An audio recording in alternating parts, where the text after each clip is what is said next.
Bismillahirrahmanirrahim.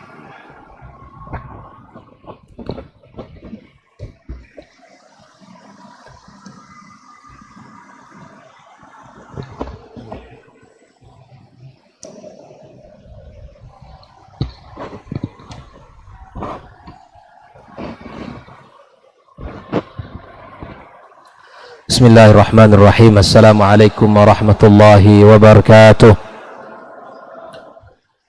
Innal hamdalillah nahmaduhu wa nasta'inuhu wa nastaghfiruhu wa nastahdihi wa na'udzu billahi min shururi anfusina wa sayyiati a'malina. Man yahdihillahu fala mudilla lahu wa man yudlilhu fala hadiya lahu. Ashhadu an la ilaha illallah wahdahu la syarika lahu wa ashhadu anna Muhammadan abduhu wa rasuluhu alladzi la nabiyya ba'dah. Qala ta'ala ya ayyuhalladzina amanu ittaqullaha haqqa tuqatih wa la tamutunna illa wa antum muslimun. Wa qala ta'ala ya ayyuhalladzina amanu ittaqullaha wa qulu qawlan sadida yuslih lakum a'malakum wa yaghfir lakum dhunubakum wa man yuti'illaha wa rasulahu faqad faza fawzan 'azima. Amma ba'du, ma'asyiral hadirin wal hadirat minal muslimin wal muslimat, al musyahidin wal musyahidat, hafizakumullahu wa ra'akum. Alhamdulillah, puji dan syukur marilah senantiasa kita ucapkan kepada Allah Subhanahu wa taala atas nikmat yang sangat banyak yang Allah limpahkan kepada kita. Nikmat iman, nikmat Islam, nikmat kesehatan, nikmat usia yang masih Allah berikan kepada kita, nikmat ilmu, ya nikmat kita bersaudara, nikmat kita bisa menundukkan hati kita untuk bisa beribadah kepada Allah Subhanahu wa taala. Itu hendaklah menjadi sebuah motivasi bagi kita agar kita mendekatkan diri kita kepada Allah Subhanahu wa taala. La in syakartum la azidannakum. Jika kalian bersyukur, kata Allah, aku akan tambahkan nikmat itu. Hendaklah dalam setiap nikmat yang kita dapatkan itu kita isi dengan kebaikan dan amal saleh, dengan harapan akan menambah catatan kebaikan kita di sisi Allah Subhanahu wa taala. Kemudian tak lupa kita sampaikan ucapan salawat dan salam kita untuk kekasih kita Muhammad sallallahu alaihi wasallam, untuk keluarganya yang mulia, anak keturunan baginda kita sallallahu alaihi wasallam, dan para sahabat yang telah berjuang bersamanya, yang telah mengorbankan harta dan jiwanya demi tegaknya agama Allah Subhanahu wa taala, serta kepada umatnya yang senantiasa setia di atas manhajnya, di atas agama dan sunnahnya sampai hari kiamat kelak. Dan mudah-mudahan kita semua jemaah sekalian kita mendapatkan izin ya syafaat, ya mendapatkan syafaat dari Rasulullah sallallahu alaihi wasallam pada hari di mana harta lagi tidak berguna, di mana anak yang kita banggakan tidak lagi bisa kita kedepankan, dan kecuali hati yang datang kepada Allah yang penuh dengan iman dan ketakwaan kepadanya. Mudah-mudahan kita termasuk pula orang-orang yang datang kepada Allah nantinya dengan hati yang penuh iman, yang betul-betul berserah diri kepada Allah Subhanahu wa taala. Kaum muslimin dan muslimat rahimakumullah, malam ini kita akan mencoba membahas tentang sebuah panduan Al-Quranul Karim ya, di dalam kehidupan kita, di dalam rumah tangga. Namun sebelum itu semua ingin saya sampaikan ada beberapa hal yang mesti kita perhatikan di dalam kehidupan kita, baik itu dalam kehidupan kita sebagai seorang istri ataupun sebagai seorang suami, kehidupan kita sebagai seorang anak ataupun kita sebagai seorang pelajar, sebagai seorang muslim secara khusus, sebagai seorang penuntut ilmu agama Allah yang mulia ini, bahwa para ulama as-salafus salih, mereka sangat perhatian kepada satu pembahasan yang sangat penting di dalam Islam, yaitu tentang akhlak dan adab. Bahkan mereka juga mengarang para kitab, mengarang buku-buku yang menunjukkan betapa pentingnya akhlak dan adab di dalam kehidupan kita. Karenanya Imam Malik rahimahullahu ta'ala mengatakan satu perkataan kepada salah seorang pemuda dari bangsa Quraisy. Dia mengatakan, ta'allamal adab qabla an tata'allamal ilm. Pelajarilah adab, wahai saudaraku, sebelum engkau mempelajari ilmu. Kenapa begitu pentingnya adab di dalam mempelajari ilmu itu sendiri? Kenapa ini menjadi sebuah penekanan yang sangat penting oleh para ulama kita? Tanpa terkecuali kita sebagai seorang pelajar, sebagai seorang anak, sebagai seorang penuntut ilmu, siapapun kita, maka disinilah ternyata rahasia kenapa kita harus terlebih dahulu mempelajari adab sebelum kita mempelajari ilmu itu sendiri. Yusuf ibn Ali Al-Husain berkata, wabil adabi tufhamul ilm. Ternyata dengan adab itu kita akan mudah memahami suatu ilmu. Apapun ilmu yang kita pelajari hari ini kaum muslimin dan muslimat, baik itu hadis, baik itu yang berbicara tentang ilmu fikih dan usulnya, bicara tentang ilmu akidah, bicara tentang sejarah dan pendidikan misalnya, apapun ilmunya, maka hal yang terdepan yang mesti kita tanamkan, kita perhatikan dalam kehidupan kita adalah adabnya. Karena kata Abu Yusuf atau kata Yusuf ibn Ali ini mengatakan, wabil adabi, ya dengan adab itu pula lah kita akan memudahkan kita untuk memahami sebuah ilmu itu. Syekh Shalih Al-Utsaimin mengatakan di dalam menjelaskan perkataan ini, beliau mengatakan, dengan memperhatikan adab maka kita akan mudah untuk memahami suatu ilmu, dan sedikit perhatian kita kepada adab maka kita akan sulit untuk memahami ilmu itu. Oleh karena itu, ikhwani wa akhwati fi din, hafizakumullah wa ra'akum, disinilah kita mesti memperhatikan bagaimana adab itu menjadi rule model sebagai bentuk sebuah ilmu, sebuah konsep, sebuah kepribadian yang tidak boleh hilang dalam kehidupan kita. Sebagaimana Ibnu Mubarak mengatakan, ta'allamna al-adaba 30 aman. Kami mempelajari adab itu selama 30 tahun. Wa ta'allamna al-ilma 20 aman. Dan kami mempelajari ilmu itu 20 tahun. Jadi Bapak Ibu semua yang dirahmati Allah Subhanahu wa taala, di dalam menanamkan adab kepada anak-anak kita, kepada anak didik kita, kita sebagai orang tua menanamkan adab tidaklah seperti membalik telapak tangan. Wahai para guru juga demikian, menanamkan adab kepada anak-anaknya bukanlah seperti mudah kita mengucapkannya. Ulama Ibnu Mubarak ini telah mengatakan kepada kita bahwa untuk penanaman adab itu butuh waktu yang sangat panjang. Kami mempelajarinya 30 tahun sehingga menjadi sebuah kesatuan dalam kehidupan. Tidak bisa kita berharap anak kita masuk pesantren 1 bulan, 2 bulan atau 1 semester kita berharap pulang adabnya sudah bagus. Harapan kita itu benar, cita-cita kita itu sangat tinggi, tapi kemudian jangan kita salahkan anak kita, jangan cepat-cepat kita salahkan guru-gurunya atau bahkan mungkin lembaganya, karena sesungguhnya proses untuk pembentukan adab itu butuh waktu dan masa yang sangat panjang.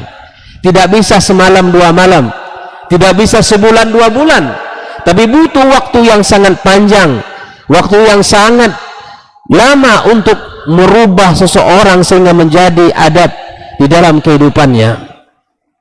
Lalu bagaimana kita memahami bagaimana para ulama dulu mempelajari adab?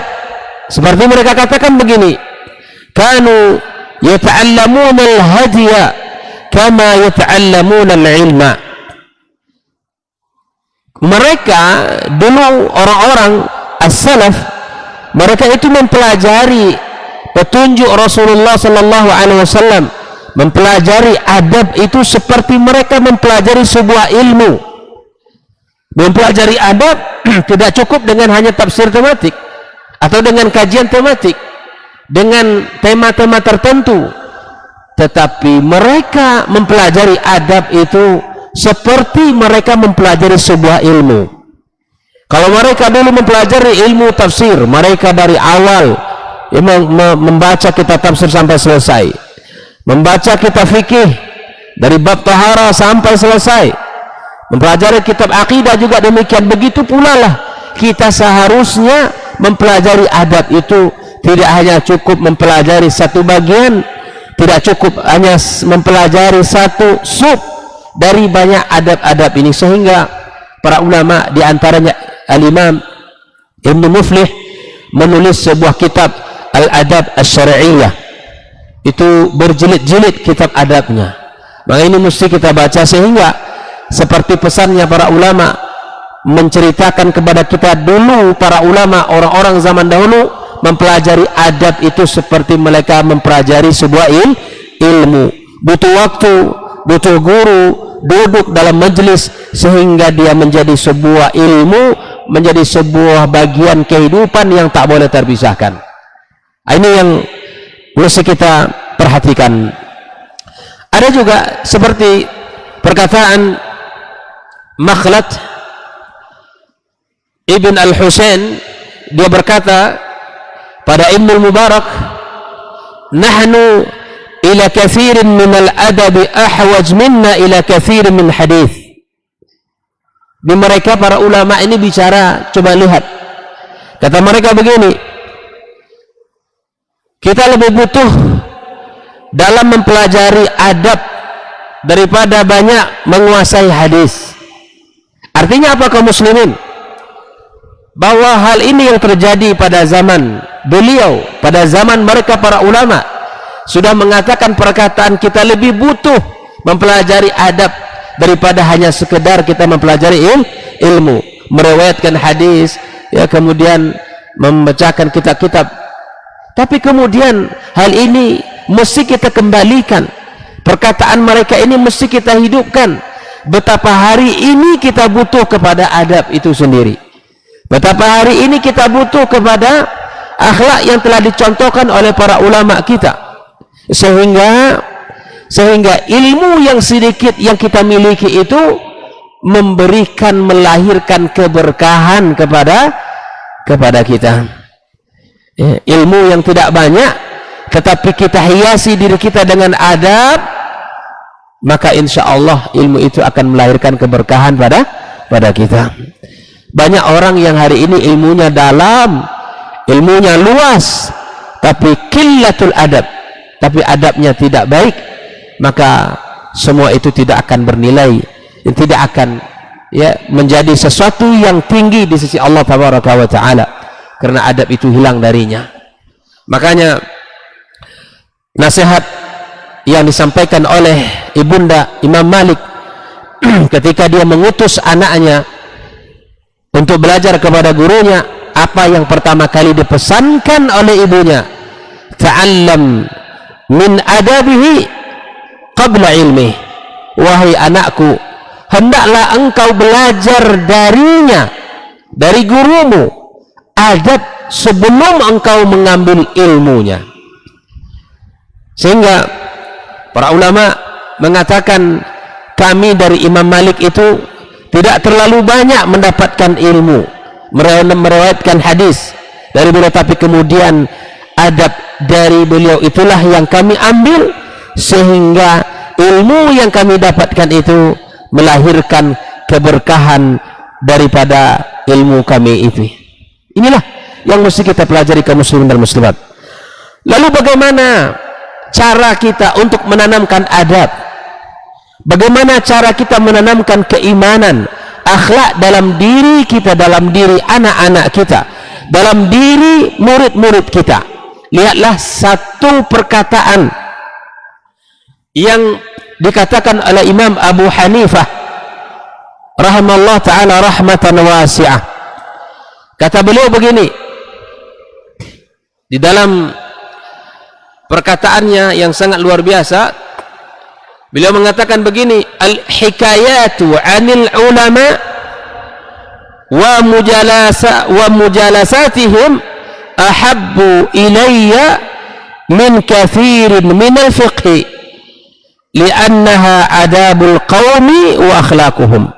Kata beliau begini, kisah-kisah para ulama dan duduk bersama mereka itu lebih aku sukai daripada membahas beberapa bab tentang fikih. Kenapa demikian wahai imam? Karena dalam kisah-kisah para ulama terdapat pelajaran akhlak dan adab bagi kita. Makanya di dalam penanaman adab kepada anak-anak kita, kepada santri-santri kita, kepada murid-murid kita, maka hendaklah kita menyampaikan melalui kisah-kisah. Bapak ibu di rumah ketika berada di hadapan anak-anak, mungkin para ibunda yang lebih banyak waktunya di rumah bersama anak, maka sampaikan kisah-kisah dari para ulama kita kepada mereka. Sampaikan perjuangan-perjuangan mereka dalam menuntut ilmu agar nantinya anak-anak kita suka dalam belajar. Sampaikan kesabaran mereka, perjuangan mereka, keletihan mereka, sehingga itu terbentuk dalam diri anak kita nantinya. Sehingga kita tahu bahwa Al-Quranul Karim sepertiga isinya itu adalah kisah-kisah. Sehingga apa? Kisah itu menjadi kurikulum dalam sejarah Islam, kurikulum pendidikan dalam sejarah Islam. Allah turunkan wahyunya, Allah sampaikan kisah-kisah orang-orang terdahulu kepada Rasulullah sallallahu alaihi wasallam.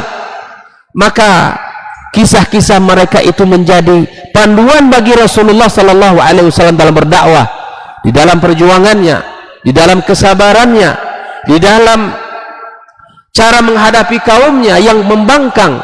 Maka Allah turunkan kisah-kisah mereka agar menjadi ibrah bagi Rasulullah sallallahu alaihi wasallam. Maka hari ini kurikulum kita di dalam pendidikan, dalam rumah tangga kita, maka mari kita berikan perhatian terhadap kisah ini.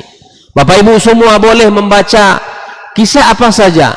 Alhamdulillah sekarang sudah banyak kitab-kitab sejarah Rasul secara singkat, ya, dijelaskan, ditulis.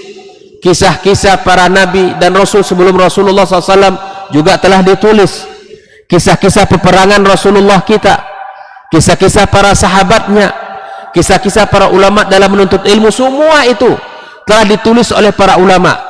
Bahkan ghazawatul Rasul, perang-perang yang telah dihadapi oleh Rasulullah, itu telah ditulis dalam sebuah kisah yang sangat luar biasa, dan itu tidak membutuhkan waktu yang panjang.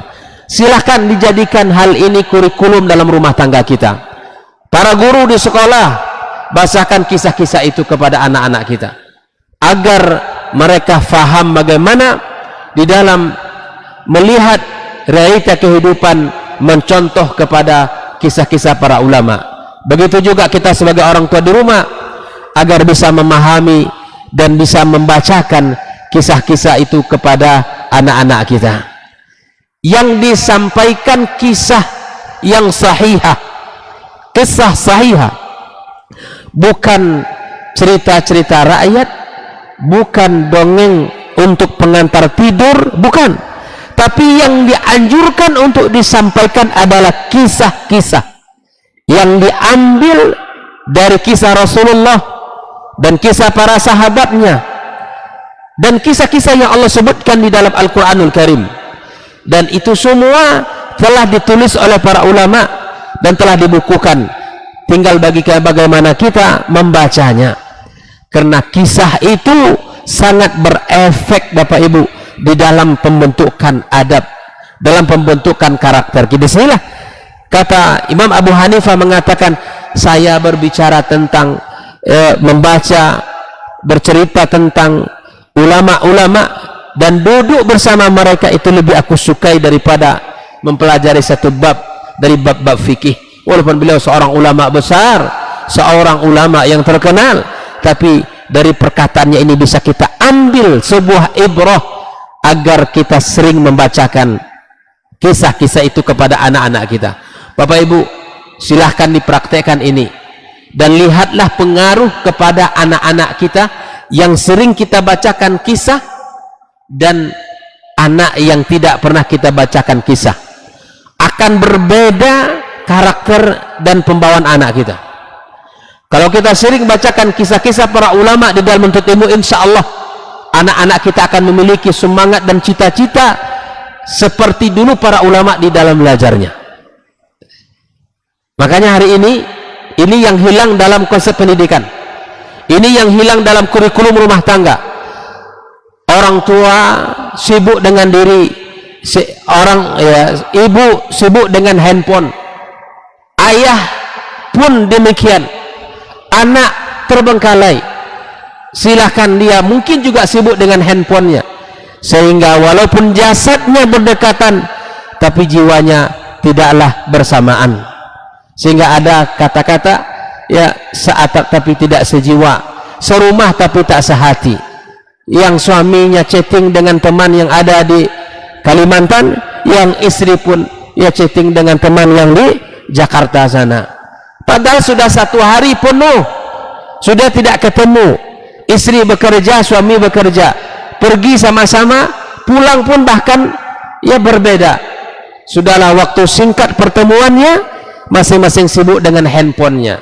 Bagaimana mungkin anak kita akan menjadi seorang hafid sementara kita 5 menit saja tidak sabar untuk menunggu meminta setoran hafalan anak kita? Bagaimana mungkin anak kita akan menjadi seorang alim, seorang yang memiliki semangat dalam menuntut ilmu nantinya, sementara kita tidak bisa duduk membacakan buku-buku para ulama kepada mereka? Ini hal yang sangat miris dalam pendidikan kita, hal yang juga miris dalam rumah tangga kita, sehingga apa? Anak asik dengan tontonannya, ya orang tua juga asik dengan apa yang disukainya. Anak akhirnya tumbuh berkembang seperti apa yang ia lihat dan ia tonton. Begitupun semangat orang tuanya pun apa yang ia lihat dan apa yang ia tonton, sehingga mulailah sedikit demi sedikit keretakan itu muncul dalam rumah tangga.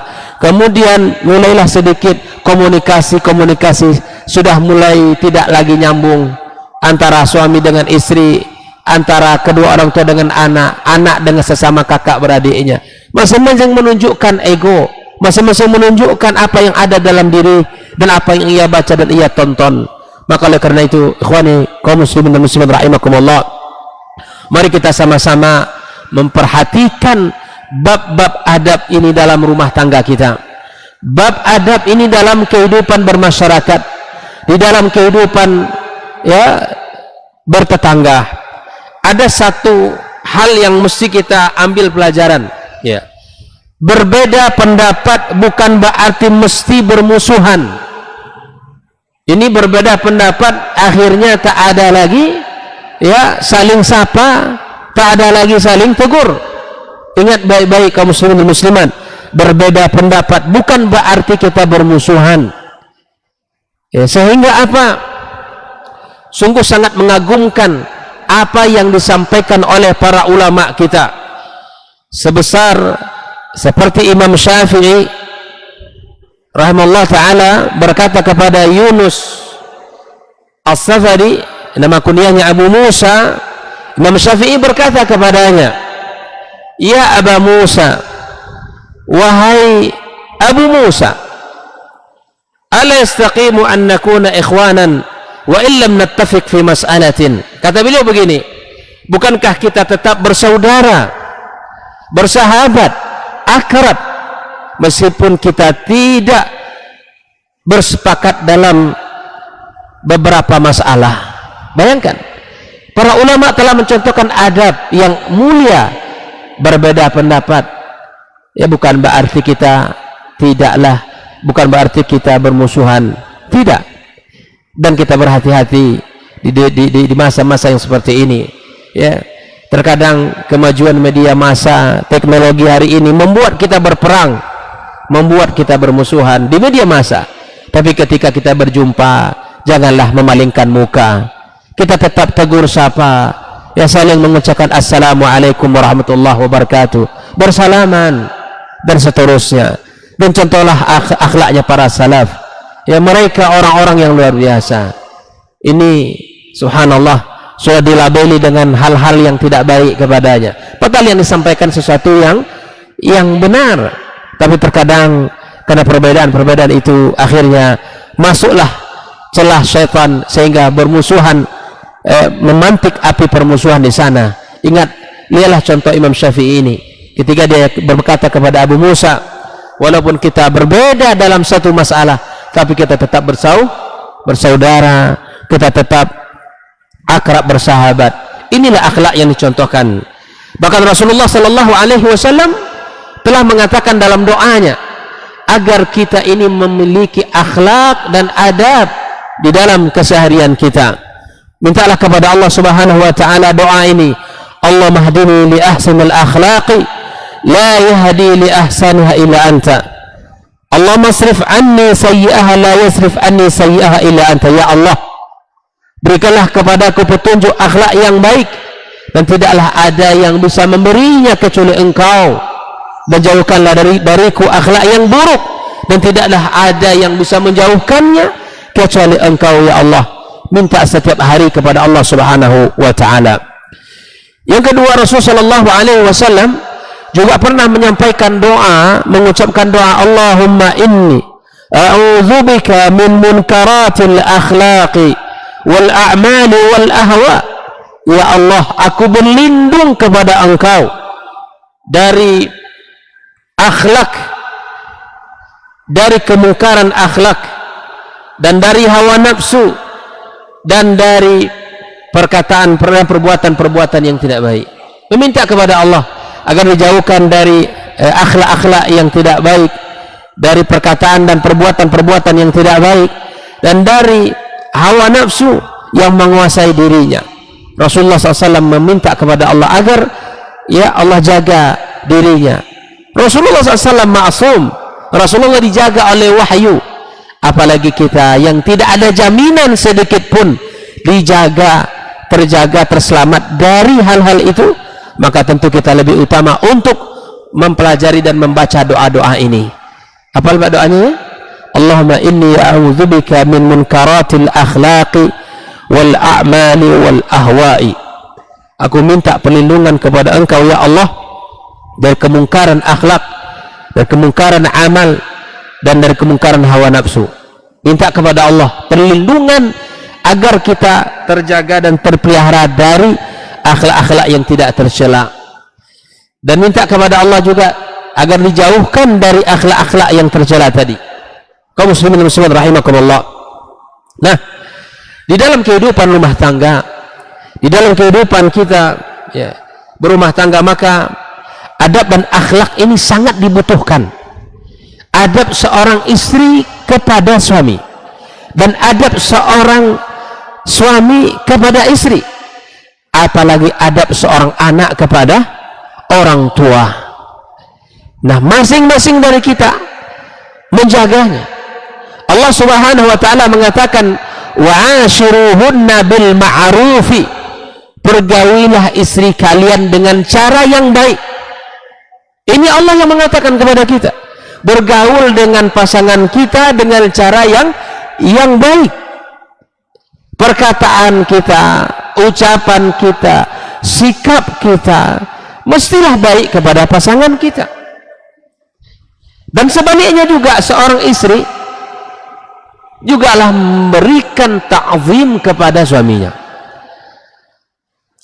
Perselisihan pastilah terjadi, persilang pendapat juga akan hadir dalam rumah tangga kita, tapi kemudian perselisihan itu tidak membuat kita pecah. Dalam rumah tangga kita yakin, jangankan rumah tangga kita, rumah tangga Rasulullah SAW juga terjadi hal-hal yang bersifatnya manusiawi. Dalam rumah tangga sebagian para sahabat juga demikian. Ini artinya apa? Bahwa rumah tangga yang baik bukan berarti rumah tangga yang selamat 100% dari masalah. Saya yakin tidak ada rumah tangga yang selamat dari permasalahan, karena itu menjadi sebuah permasalahan tersendiri. Kalau kita mengatakan rumah tangga saya tidak ada masalah Ustadz, dari sejak saya menikah sampai hari ini kami damai-damai saja, alhamdulillah. Tapi saya kira hal-hal yang terjadi mungkin mudah untuk ditepis, bukan berarti tidak ada masalah. Betapa banyak senyum paginya indah, di siang harinya berubah. Seorang suami di malam harinya Masya Allah menyapa dengan lemah lembut, bisa jadi besok paginya sudah mulai berubah. Begitulah kehidupan rumah tangga. Tapi kemudian itu tidak membuat kita mudah untuk pecah dan mudah untuk mengatakan kata-kata cerai kepada pasangan kita. Makanya ketika Imam Ahmad rahimahullah ta'ala menikahkan anaknya, di antara pesan Imam Ahmad kepada anaknya adalah, maka bergaullah kamu nak kepada anakmu dengan cara yang baik. Jangan pernah engkau memberikan pilihan yang berat kepada istrimu. Jangan pernah engkau memberikan pilihan yang berat kepada istrimu. Apa contohnya? Jangan pernah engkau katakan pilih saya atau keluargamu. Ini kalau terjadi, sering terjadi dalam kehidupan rumah tangga. Dengan mudah suami mengatakan pilih abang atau pilih bapakmu atau pilih keluargamu. Ini kata Imam Ahmad, ini pilihan yang berat. Kenapa demikian? Seorang istri tentulah tidak mau kehilangan suami, tetapi di saat yang sama dia juga tidak mau kehilangan keluarga yang selama ini dia mendidiknya, selama ini memberikan perhatian kepadanya. Maka jauhkan kalimat ini dari lisan kita, wahai para suami, jauhkan lisan ini dari ucapan kita. Kata Imam Ahmad, jangan pernah nak engkau berikan pilihan yang berat kepada istrimu. Di antara bentuknya perkataan seperti tadi. Kalaulah ini terjadi dalam kehidupan kita kaum muslimin, maka ini tentu akan sangat berat bagi pasangan kita. Dia tentu memilih kita dan juga tidak ingin kehilangan keluarganya. Ini pesankan kepada anak-anak kita yang ingin menikah, pesankan kepada mereka yang ingin berumah tangga. Jika terjadi masalah, maka ada solusi utama, Al-Quran sebagai panduan kita dan hadis-hadis Rasulullah Sallallahu Alaihi Wasallam sebagai pegangan kita. Pahami Al-Quran dan hadis Nabi sesuai yang dipahami oleh para ulama kita. Jangan kita memahami sesuai dengan keinginan kita. Insya Allah kita akan selamat. Kaum muslimin dan muslimat rahimakumullah. Nah, oleh karena itu, ada di antara adab-adab yang mesti kita perhatikan dalam kehidupan rumah tangga kita. Di antaranya adalah adab assalam. Ini tidak boleh kita pisahkan. Seorang suami meninggalkan rumah di pagi hari untuk pergi menuju tempat kerjanya, maka jangan lupa untuk kita ucapkan Assalamualaikum warahmatullahi wabarakatuh kepada anak dan istri kita yang kita tinggalkan. Kita ucapkan salam, karena itu adalah doa keberkahan kepada mereka. Kita minta kepada Allah agar Allah Subhanahu wa taala jaga mereka. Allah limpahkan rahmat dan keberkahan kepada keluarga kita. Ucapkanlah setiap hari ketika ingin berpisah, kemudian di sore hari, di saat kita kembali dari kerja kita menuju rumah kita, maka ucapkanlah Assalamualaikum warahmatullahi wabarakatuh kepada keluarga kita, kepada anak-anak kita.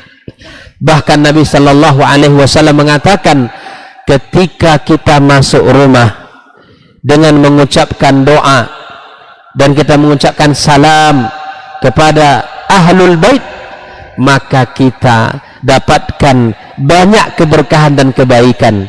Syaitan tidak akan bisa masuk ke rumah kita.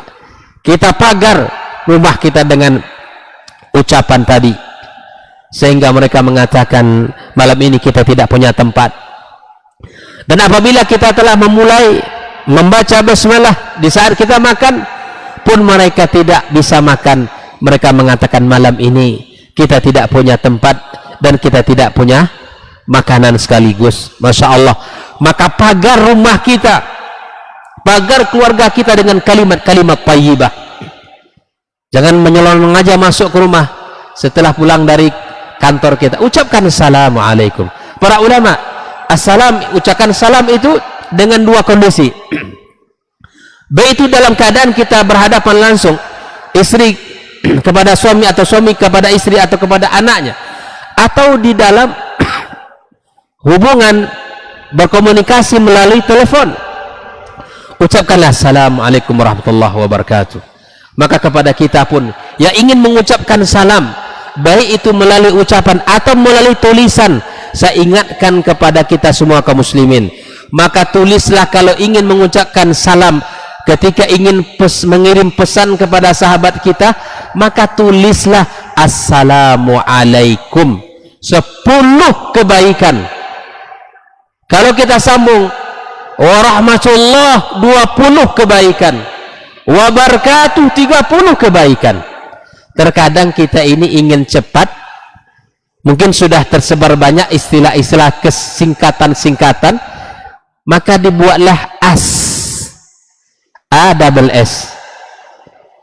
WWW WRWB. Apa? Ini singkatan kita hindarkan. Kita ingin pahala, bukan hanya sekadar ingin mendapatkan ya ucapan-ucapan itu. Ustaz, lama Ustaz bersabar untuk kebaikan, lebih baik daripada cepat tak dapat pahala. Mekum ada juga begitu. Askum, subhanallah. Kalau ada nanti menerima SMS seperti ini dari kawan, nasihati ya, ingatkan wahai saudaraku, kalau ucapkan salam tulislah dengan sempurna. Paling sedikitnya apa? Assalamualaikum. Insya Allah enggak. Sekarang pun sudah banyak ya, tulisan langsung tinggal kita pindahkan saja. Kalau segan untuk menulis butuh waktu, maka ambil saja ya tulisan yang sudah yang ada, bahkan pakai bahasa Arab lagi, kirimkan ke teman kita, ke sahabat kita, ke orang-orang kita cintai, sehingga kita mendoakan assalam, mendoakan keselamatan, mendoakan keberkahan, mendoakan kebaikan. Kaum muslimin rahimakumullah. Nah, adab assalam di pagi hari, di sore hari, di saat kita berpisah antara kita dengan anak kita, antara kita dengan pasangan kita. Yang kedua, kaum muslimin dan muslimat rahimakumullah, adab masuk rumah tadi atau berpisah. Adab-adab yang juga mesti kita perhatikan di dalam kehidupan rumah tangga kita. Itu adab ketika kita berada di saat hidangan di depan kita bersama. Adab ini ditekankan oleh para ulama. Bahkan disitulah kesempatan orang tua untuk mengajari adab kepada anaknya. Contoh posisi duduk, contoh di dalam mengawali makanan. Contoh dulu Rasul sallallahu alaihi wasallam ketika ada seorang anak kecil yang tangannya ya terlalu jauh mengambil makanan dari posisi dia duduk, diajari oleh Rasulullah SAW. Kata Nabi SAW, ya gulam, samillah, wahai anak, kau makan dengan ucapan bismillah. Wa kul biyaminik, kata Rasul, makan nak dengan tangan kananmu. Diajari, itu kan adab itu. Yang ketiga kata Nabi, wa kul mimma yalik, makanlah makanan yang dekat dengan kamu. Ini luar biasa ini. Ini adab yang sangat luar biasa yang banyak kita lupakan. Kalau sudah berada di hadapan hidangan, maka ini harus kita jaga dan kita perhatikan. Disitulah kesempatan kita untuk menanamkan adab kepada anak-anak kita. Kesempatan untuk menanamkan adab kepada anak-anak kita. Ya. Di dalam misalnya duduk, ya, dalam makan sesuatu, maka kita perhatikan, ya, dan jangan kita pernah abaikan hal seperti itu. Yang ketiga, kaum muslimin yang dirahmati Allah Subhanahu wa taala, adab di dalam kita, ya, berpakaian di rumah. Ada hal-hal yang mesti kita jaga di depan anak. Kita sebagai orang tua tetap saja harus menjaga pakaian-pakaian kita. Begitu juga seorang ibu di rumah tangganya, apabila anaknya sudah bujang dan kita juga telah memiliki anak-anak gadis, maka kita tidak semudah untuk melepaskan baju kita ataupun mungkin pakaian kita secara umum, kecuali hal itu dalam, ya, lingkar kamar kita bersama pasangan kita. Ya, maka kemudian disinilah yang mesti kita jaga. Terkadang saya heran di antara kehidupan rumah tangga kaum muslimin, ya, seakan mereka seperti hidup di pantai, ya. Ya, kalau boleh diumpamakan seperti itu, seorang ibu di rumah, ya, seadanya. Dan ini tidak dibenarkan dalam syariat. Walaupun itu adalah anak kita, tapi itu juga mesti dijaga pakaian kita. Ya, boleh kalau dalam rumah boleh tidak pakai jilbab antara ayah dengan anak dan anak gadis dan ayahnya, dan begitu pun seorang ibu dengan anaknya, enggak masalah. Tapi hal-hal yang berkaitan dengan pakaian seperti dadanya, kemudian aurat yang di bawah, maka hal-hal seperti itu mesti dijaga. Jangan mudah seorang ibu di rumah hanya berpakaian, hanya menutup dada dengan sedikit, tapi pakailah pakaian yang sempurna. Jagalah, pakailah baju, ya, pakailah pakaian sehingga itu menutup pandangan anak bujang dan menutup pandangan dari seorang anak wanitanya kepada ayahnya. Dan itu adalah adab yang mesti kita perhatikan. Dan hari ini kaum muslimin, dan hari ini subhanallah, bab seperti ini sangat banyak yang dilanggar. Sangat mudah bagi seorang, ya, pasangan dalam rumah sehingga dia berpakaian seadanya di rumah, ya, terutama seorang ibu, sehingga anak-anak bujangnya melihat, sehingga itu akan memberikan, ya, sesuatu yang penilaian-penilaian tersendiri pada anak bujangnya, sehingga nilai-nilai hal seperti itu mulailah terkuras dan mulai hilang. Dan mari kita perhatikan ada adab hal seperti ini sehingga Allah Subhanahu wa taala menjaga kita dan menjaga anak dan keturunan kita. Mereka tahu bagaimana tata cara berpakaian dan beradab di rumah dan di luar rumahnya. Wallahu a'lam bishawab. Ya, mudah-mudahan ini sebagai mukaddimah untuk materi kita bulan depan. Mudah-mudahan bisa akan lebih detailkan pembahasan-pembahasan yang terkait dengan ma'alimul usrah fil Quran, ya, bagaimana, ya, panduan keluarga di dalam Al-Quranul Karim, dan bagaimana norma-norma, ya, Al-Quran, norma-norma keluarga di dalam Al-Quranul Karim. InsyaAllah akan kita bahas pada pertemuan-pertemuan berikutnya. Ini sebagai mukadimah sehingga kita bisa memahami betapa pentingnya adab dalam kehidupan kita secara umum dan kehidupan keluarga kita secara khusus. Wallahu ta'ala alam wa sallallahu ala nabiyyina Muhammadin wa sallam wa subhanaka Allahumma bihamdika asyhadu an la ilaha illa anta astaghfiruka wa atubu ilaih. Wassalamu alaikum warahmatullahi wabarakatuh.